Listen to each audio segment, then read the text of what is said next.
Varicose veins కి సరైన చికిత్స కోసం సంప్రదించండి ఎవిస్ హాస్పిటల్. చారుచంద్రావళీలోచనైశ్చుంచితో గోపగో బృంద గోపాలికా వల్లభః వల్లవీ బృంద బృందారకః కాముకః సంజగౌ వేణునా దేవకీనందనః. నారదుడు వచ్చి కంసుడికి, నీ మరణ రహస్యం ఇది, నిన్ను చంపడానికి పుట్టినవాడు నందుడి దగ్గర పెరుగుతున్నాడు, అతనికి ముందు పుట్టవలసిన వసుదేవ కుమారుడు కూడా రోహిణి గర్భంలో మార్పు చెంది అక్కడ పుట్టేశాడు, వాళ్ళిద్దరూ అక్కడ ఉన్నారు, నీ సంగతి చూసుకోమన్నాడు. దాంతో ఇతను ఏం చేశాడు, మన కంసుడు వసుదేవుణ్ణి దేవిని ఇద్దరిని మళ్ళీ చెరసాలలో బంధించాడు. దాని తర్వాత కేసి అనే ఒక రాక్షసుణ్ణి నందగోవ్రజం మీదకి పంపించి తన తాలూకు చుట్టుపక్కలందరినీ, తన దగ్గరున్న చాణూర ముష్టికులని జట్టుల్ని వాళ్ళందరినీ పిలిచి ఒక మీటింగ్, అర్జెంట్ మీటింగ్ ఒకటి అరేంజ్ చేసుకున్నాడు అనమాట. ఏం చెప్తున్నాడంటే, నన్ను ఎదిరించడానికి ఇంద్రాదులకైనా శక్తి చాలదు, అయితే బలరామకృష్ణులనే ఇద్దరు చిన్నపిల్లలు నన్ను వధించటం కోసమే బృందావనంలో పెరుగుతున్నారు, నన్ను చంపుతామని బీరాలు పలుకుతున్నారు. వాళ్ళు ఏమనలా, ఈయన ఉద్దేశం చెప్పుకుంటున్నటువంటి భయంతో ఏం చెప్తున్నాడంటే, ఈ వింతగా ఉన్న ఈ మాటలు మీరు మనం ఒక పని చేద్దాము, జట్టిపోరు ఏర్పరుద్దాం, అంటే మల్ల యుద్ధపు పోటీలు ఏర్పరుద్దాము, మల్ల రంగానికి 4 వైపులా మంచలమరిస్తే పుర ప్రజలంతా వచ్చి చూస్తారు, నగరం 4 మూలలా ఈ మాట చాటించండి. తర్వాత చాణూరు ముష్టికులు ఇద్దరికీ చెప్తున్నాడు, మీ ఇద్దరు మల్ల యుద్ధంలో బ్రహ్మాండమైన చాతుర్యం ప్రావీణ్యం ఉంది, మీకు గొప్ప శౌర్య ప్రతాపాలు ఉన్నాయి, మీకు జట్టులలోనే అంటే ఈ మల్ల యుద్ధ వీరుల్లోనే జగజ్జట్టులనే పేరు కలిగి ఉన్నారు, కాబట్టి పట్టణ ప్రజలందరూ చూస్తుండగా ఆ రామకృష్ణులు ఇద్దరిని సంహరించి నాకు ప్రీతిగా కలగజేయండి. సంహరించడం అంటే ఓ పక్కన బాలురు అంటాడు, సంహరించడం అంటాడు, 2 పదాలు చూడండి వేరువేరువి. బాలురిని సంహరించడం ఏమిటి, నువ్వు జట్టివి ఇంకో జట్టిని తెప్పిస్తాను వాడిని సంహరించు అంటే ఒక రకంగా ఉంటుంది, పిల్లలు వస్తారు వాళ్ళని సంహరించు అని చెప్తున్నాడు. అక్కడి నుంచి మావటి వాడిని పిలిచాడు. ఈయన దగ్గర కువలయాపీడం అనే ఒక పెద్ద ఏనుగుందట, బ్రహ్మాండమైనది, అది కోపం వస్తే యముని కూడా ఎదిరించగలిగేంత పెద్ద ఏనుగు అనమాట. దాని పేరే కువలయాపీడం, అంటే భూమిని పీడించగలిగేది. కువలయము అంటే భూమి, అంత పెద్దది, నడగొండలాగా ఉంటుంది. ఆ మావటివాడు పరమ క్రూరుడట, ఆ ఏనుగుని నడిపేవాడు. వాడికి ఏం చెప్పాడంటే, నువ్వేం చేస్తావు, మన భవన ద్వార సమీపంలో ఉన్న అలాన స్తంభం దగ్గరికి వస్తారు, వాళ్ళు పిల్లలు వస్తారు కదా, గోపబాలురు వచ్చినప్పుడు నీ ప్రతాపాన్ని చూపించు, దీన్ని ఏం చేస్తావు, ఈ కువలయాపీడాన్ని బాగా అదిలించి వాళ్ళ మీదకి పంపించు, కువలయాపీడంతో తొక్కించి చంపేసేయాలి పిల్లల్ని అని చెప్తున్నాడు.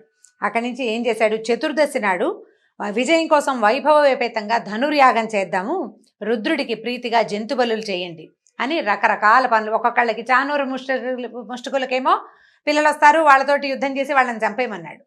మావటికేమో 2 గోపబాలురు వస్తారు, వాళ్ళు నీ దగ్గరకు వచ్చినప్పుడు ఏనుగుని ప్రేరేపించి తొక్కిచ్చేసేయమన్నాడు. ధనుర్యాగం చేయమన్నాడు, అక్కడి నుంచి జంతు బలులు చేయమన్నాడు. ఇవి ఒక పెద్ద ప్రోగ్రాంకి ఎవరెవరు చేయవలసిన పనులు వాళ్ళందరికీ చెప్పాడు. చెప్పిన తర్వాత మనం మొదటే చెప్పుకున్నాం, యాదవులు చాలామంది రకరకాల దేశాలకి పారిపోయే అవకాశం లేని వాళ్ళు ఇతన్నే రాజుగా మన్నించి అతని క్రూరత్వాన్ని సహిస్తూ అక్కడే ఉండిపోయారు. ఆ యాదవులలో ముఖ్యుడు వసుదేవుడికి కజిన్ బ్రదర్ అయిన అక్రూరుణ్ణి పిలిచాడు, అన్నదమ్ముడవుతాడు ఆయనకి. అతన్ని పిలిచి ఏం చెప్పాడంటే, ఇప్పుడు నువ్వు చాలా గొప్పవాడివి, నీకు సార్థక నామధేయం, నువ్వు ఏ క్రూర కర్మలు చేయవు, క్రూర కర్మలు చేయని వాడు కాబట్టి అక్రూరుడివి, నీతో ఎంత స్నేహమైనా చేయొచ్చు, అందరితోటి కలిసిమెలిసి ఉంటావు.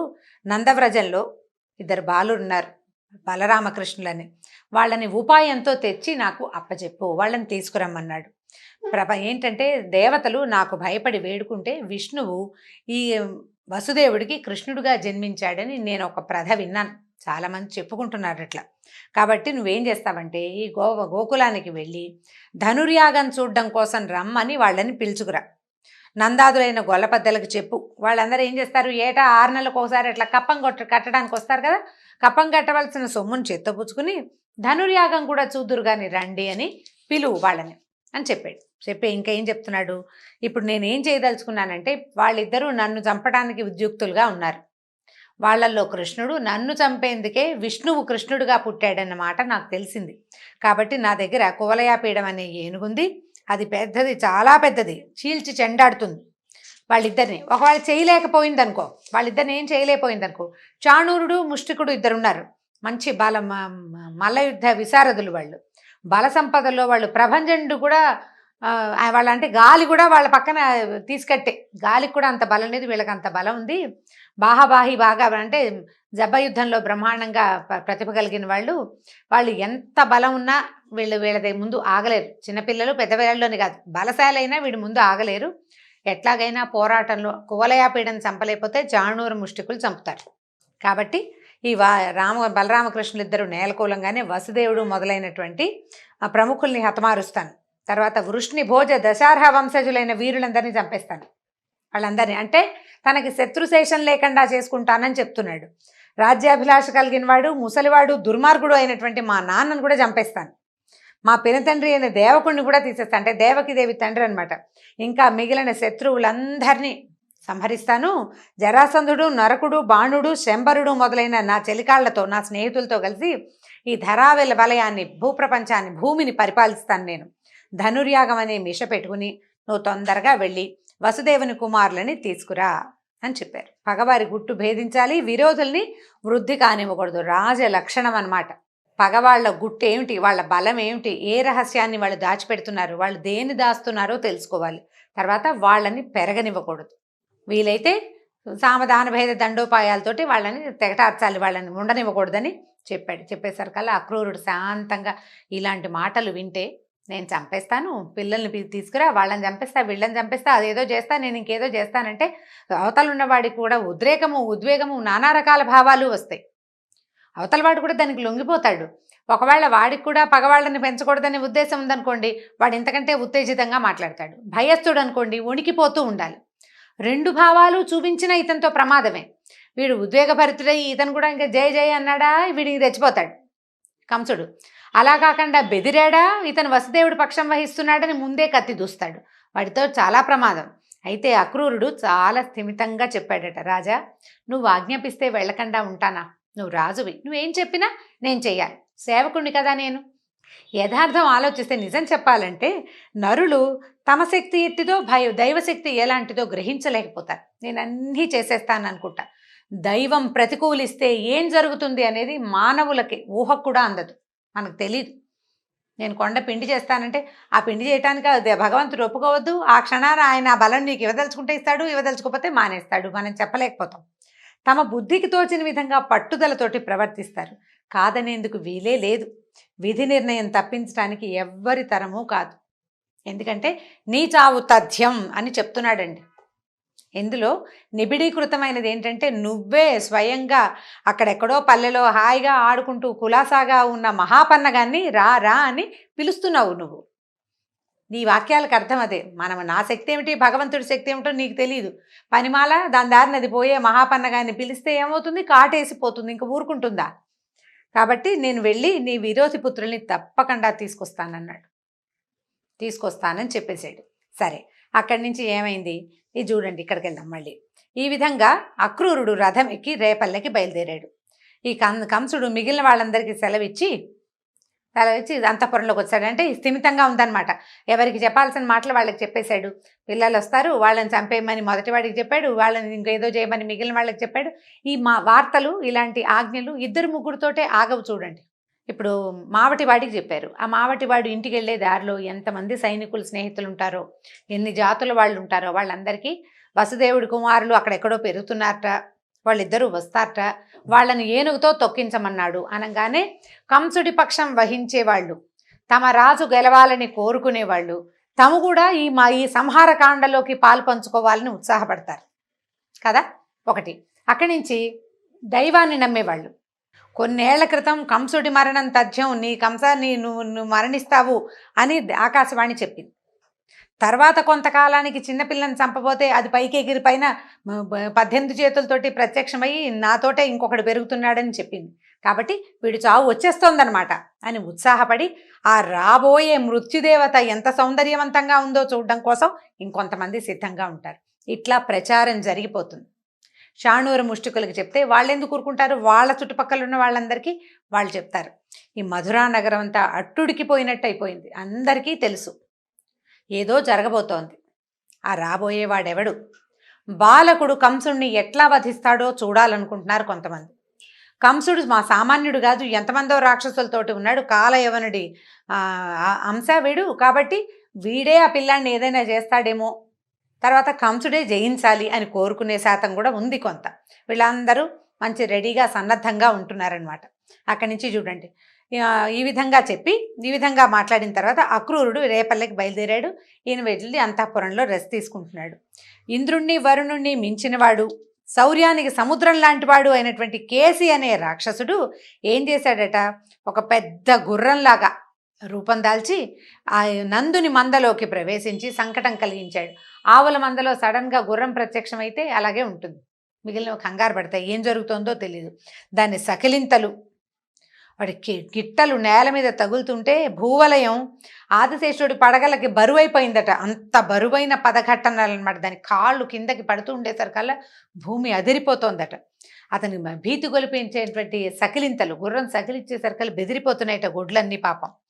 ఆకాశంలో దేవతలు కూడా ఒకళ్ళనొకళ్ళు గట్టిగా పట్టుకున్నట్టు, అమ్మో ఇంకేదో అయిపోతుందని జూలు అటు ఇటు ఆడిస్తుంటే మేఘాలు ఎగిరిపోయి ఈ దేవతల విమానాలను కొట్టేస్తున్నాయట. అంత విపరీతమైన శక్తిలో ఉన్నాడనమాట. అక్కడి నుంచి అతను నోరు తెరిస్తే పళ్ళు ఎలా మెరుస్తున్నాయంటే అగ్నిజ్వాలల్లాగా మెరుస్తున్నాయట పళ్ళు, తోక యమపాసంలాగా కనపడుతుంది. ఈ దారుణమైన అశ్వాకారంలో ఉన్న ఆ రాక్షసుడి సకిలింతలు వినేసరికి ఆవులు, దూడలు, ఆడవాళ్ళు, మగవాళ్ళు, చిన్నపిల్లలు వాళ్ళందరూ బెదిరిపోయారు. ఆ పల్లె అంతా అరిచి కేకలు పెట్టారు. భయం వేసేసింది. పాహి పాహి అని అరుస్తున్నారు, ఏదో అవుతోంది అని. అప్పుడు సరే అనుకున్నాడు కృష్ణుడు, ఈ బలహీనులైన మందలోని గొల్లని భయపెట్టడం, తరమగొట్టడం నా వంటి వీరుడికి ధర్మం కాదు. ఈ గొల్లపల్లెలో కృష్ణుడు ఎక్కడా అని అసురుడు అంటున్నాడు అని తన్ని వెతుకుతున్నట్ట, కృష్ణుడిని వెతుకుతున్నట్ట. వీళ్ళందరినీ బెదిరిస్తే నాకేమొస్తుంది? అసుర హంత అయినవాడు, రాక్షసుల్ని చంపగలిగేవాడైనటువంటి కృష్ణుడు ఎక్కడున్నాడు అని ఆ గుర్రం వెతుకుతోందట. ఈయన ఏం చేశాడంటే ఇంకా అటు ఇటు వెళ్తుంటే ఈయన అన్నాడు, ఇంకా నువ్వు వెళ్ళలేవు ఎక్కడికి అని చెప్పేసి, రా రా నా వైపుకి రా అని ఒక పక్కగా నిలబడి పిలిచాడట. పిలిచేసరికల్లా వీడేం చేశాడు, ఈ రాక్షసుడు పెద్దగా నోరు తెరిచి ఒక్కసారి మీదకి దూకేట. గుర్రం గాలిపై దూరం నుంచి దూకితే ఎంత పెద్ద దెబ్బ తగులుతుందోనండి. గుర్రం తగలటం అంటే చిన్నది కాదు, మహాప్రమాదకరమైన దెబ్బ. అయితే ఆ తన్నడానికి మీదకి వచ్చేసరికల్లా పక్కకి తప్పించుకుని ముందుకు పడింది. ఈయన తప్పించుకునేసరికల్లా సరిగ్గా ఎక్కడ ఆగాలో కాళ్ళు అక్కడ ఆగల, భూమి మీదకి పడిపోయాడు అనమాట. కానీ కింద పడ్డవాడు రెట్టించిన ఉత్సాహంతో మళ్ళీ లేచాట. కోపంతో ఈ కృష్ణుడి కళ్ళు ఎర్రబడిపోయాట. ఏం చేశాడట, గబుక్కున వంగి ఈ పైకి లేస్తున్న గుర్రం తాలూకు 4 కాళ్ళు పట్టేసుకున్నట్టు. ముందు 2 కాళ్ళు, తర్వాత 2 కాళ్ళు, దూడని పట్టుకున్నంత తేలిగ్గా ఈ గుర్రాన్ని పట్టేసుకున్నాడు. పట్టి ఎంత దూరమో కొన్ని 100 అడుగుల దూరానికి విసిరేసేసాడు. విసిరేసరికల్లా కింద పడి మళ్ళీ లేచొచ్చాడు రాక్షసుడు. వాడేం ఊరుకోలా. వాడు ఊరుకోకుండా ఏం చేశాడు, అహంకారంతో హుంకరిస్తూ ఈ జంకు గొంకు ఏమీ లేదు ఈ దామోదరుడి మీదకి విజృంభించాడు. దాంతో ఈయన ఏం చేశాడంటే ఆ నోరు తెరిచి మీదకి వస్తుంటే చెయ్యి నోట్లో పెట్టేశాడట. గుర్రం నోట్లోకి చెయ్యి పెట్టేశాడనమాట. పెట్టి ఏం చేశాడు, ఈ స్తంభం తగిలేసరికల్లా ఈ నోట్లోకి వెళ్ళిన చెయ్యి గర్భంలో గొంతులోంచి పొట్టలోకి వెళ్ళిపోయిందట.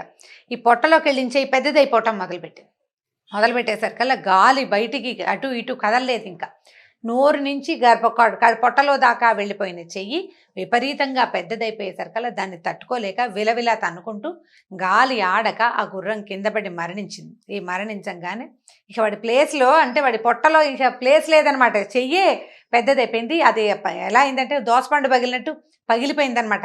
ఈ గుర్రం తాలూకు గర్భం ఢామ్మని పగలటం ఏమిటి, ఈవిడ కింద పడిపోయి రాక్షసుడి యొక్క పెద్ద ఆకారం అక్కడ కనపడడం మొదలుపెట్టింది. అక్కడి నుంచి కృష్ణుడు ఏం చేశాడు, దాన్ని ఎడం చెయ్యి విదిలించేసుకున్నాడట ఒక దెబ్బకి. ఈ విదిలింపుకి పడిన గుర్రం తాలూకు శరీరం ఉంది కదా, ఒరిజినల్ కేసి తాలూకు శరీరం ఎంత దూరమో ఎగిరి పడిందట. ఎగిరి పడేసరికల్లా పైనుంచి అలవోకగా చేసినటువంటి హేళగా చేసిన ఈ అశ్వవధను చూసి పైనుంచి దేవతలు పుష్పవృష్టి కురిపించారు. తర్వాత కంసుడు పంపించిన కేసి అనే రాక్షసుడిని వధించిన తర్వాత ఏం జరిగిందో వచ్చే భాగంలో తెలుసుకుందాం. నమస్కారం.